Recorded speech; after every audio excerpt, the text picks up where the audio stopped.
여러분 안녕하십니까? 말씀으로 하루를 여는 천수답의 새벽 묵상입니다. 오늘은 창세기 40장을 잊혀짐 그 시련의 끝에 서다 라는 제목으로 묵상합니다. 요셉의 생애에서 가장 힘들고 어려웠던 시기는 언제였을까요? 어린 시절 그는 아버지의 사랑받는 아들이었고 그 노년의 특별한 애정의 대상이었지요. 그런 그가 먼 이국 땅 아버지의 땅을 떠나 종살이 했을 때였을까요? 하나님께 충성한다고 위험을 무릅쓰고 달아났지만 오히려 파렴치범으로 몰려 감옥에 갔을 때였을까요? 아닙니다. 그가 정작 가장 힘들고 견디기 어려웠던 시련의 시간은 형제들에게 팔려갔을 때나 보디발의 아내의 무고로 성추행범으로 몰려 감옥에 갔을 때도 아니었습니다.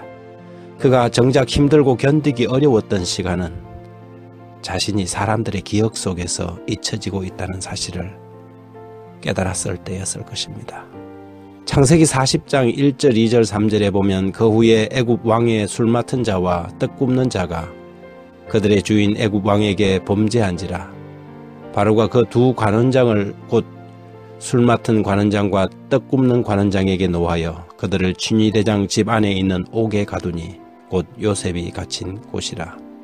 보디발이 그 아내의 말을 온전히 믿지 않았음이 분명합니다. 그렇지 않고서야 노예가 주인의 철을 농락한 사실을 두고 살려두었을 리가 만무하지요. 그러나 보디발은 자신의 위신과 체면을 위하여 요셉을 감옥에 투옥했습니다. 요셉은 그곳에서 억울한 세월을 보내야 했지요. 그때에 바로의 두 관원이 요셉이 갇힌 감옥에 같이 갇히게 된 것입니다. 한 사람은 바로의 술을 따르는 관원이었고 한 사람은 떡 맡은 관원이었습니다. 두 사람이 하루는 꿈을 꾸게 되었는데 아침에 보니 두 사람의 표정이 심상치 않아 물었습니다. 술 맡은 관원이 여차여차하여 꿈을 꾸었다는 것입니다. 요셉은 그 사람이 사흘 후에 다시 복직될 것을 해몽하였고 곁에 있던 떡 굽는 관원도 요셉의 꿈 해몽이 길함을 보고 자신의 꿈도 얘기했는데 그것은 사흘 후에 그의 머리가 나무에 달린다는 꿈이었습니다. 요셉의 해몽대로 사흘 후 바로의 생일날에 두 사람의 운명이 정확하게 갈리게 되었습니다. 요셉은 꿈 해몽을 하면서 그 술 맡은 관원에게 자신의 억울함을 얘기하면서 자신의 억울한 처지를 기억해달라고 요청했지요. 하지만 40장 마지막 절은 다음과 같이 끝을 맺습니다. 23절에 술 맡은 관원장이 요셉을 기억하지 못하고 그를 잊었더라. 그렇게 2년의 세월이 지나갔습니다. 이 시간이 요셉에게는 가장 견디기 힘든 시간이었을 것입니다. 사람들에게서 잊혀지는 시간들을 견디는 것은 사람에게 가장 큰 시련 중에 하나입니다.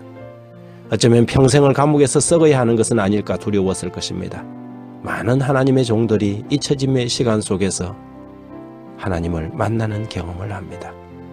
사람들에게 인기가 있고 사람들의 관심 속에서 격려받을 때 사람들은 보람을 느끼고 살맛이 난다고 말하지요. 그러나 정작 사람들에게서 잊혀지면 우울해지고 그렇게 뛰어나고 훌륭한 사람들도 마침내 무너지게 됩니다. 요셉은 보디발이 감옥에서 2년을 잊혀진 채 보냈습니다. 가장 깊은 절망의 밑바닥으로 떨어진 것이지요. 그러나 요셉은 그 잊혀짐의 세월을 견디어내었습니다. 모세는 온 나라와 애굽 군대의 환호와 박수를 받는 장수였는데 하나님이 부르시기까지 40년을 세상에서 잊혀진 존재로 살았습니다. 요한은 인적이 뜸한 밤모섬에서 바람과 파도 소리만 들으면서 외로움을 견뎌야 했지만 거기서 그는 계시를 보았습니다. 사람들은 세상의 관심에서 잊혀지는 것을 두려워합니다. 그래서 나 여기 살아있어요 라고 목소리를 높이고 별의별 행동을 다 취해보지만 진정한 하나님의 종들은 요셉처럼 깊은 감옥 속에서 잊혀지는 외로움을 극복하고 마침내 하나님의 종으로 우뚝 서게 되지요. 자기 잘난 맛에 사는 사람들은 아직 하나님의 섭리를 모르는 사람들입니다. 자신이 사람들에게 관심받고 자신이 최고가 되어야 될 줄 착각하는 사람들은 신앙의 지식에서 멀어도 한참 먼 사람들입니다. 요셉은 2년이라는 지체되는 잊혀짐의 시간 속에서 마침내 부활하는 사람이 되었습니다. 그것이 하나님의 섭리였습니다. 광야에서, 골방에서, 도시의 변두리에서 혹은 시골의 한적한 곳에서 세상으로부터 밀려났을 때 불평하고 짜증내지 말고 요셉처럼 그 잊혀짐의 장소에서 하나님이 부르실 그날을 고대하고 기다려야 합니다. 어쩌면 모세처럼 80이 됐어야 부를 수 있습니다. 가장 위대한 인물은 가장 깊은 외로움을 극복한 사람일 것입니다. 예수님도 30년 동안 나사렛의 목공소에서 묻혀 있었습니다.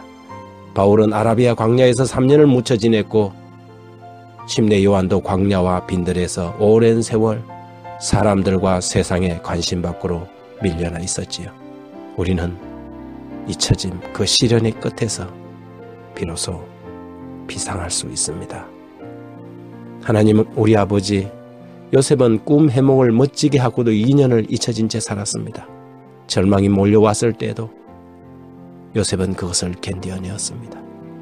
저희에게도 세상과 사람들의 관심을 받아내고 안달하는 그런 시험과 유혹으로부터 저희를 지켜주시고 하나님의 부르심을 기다리는 사람들이 되게 해주십시오. 세상의 권력을 노래하고 그것이 무슨 배설이나 된 것처럼 착각하지 않게 하시고 오로지 하나님의 부르심을 위하여 침묵의 시간도 이겨내는 그런 종들이 되게 해주십시오. 예수님 이름으로 기도합니다.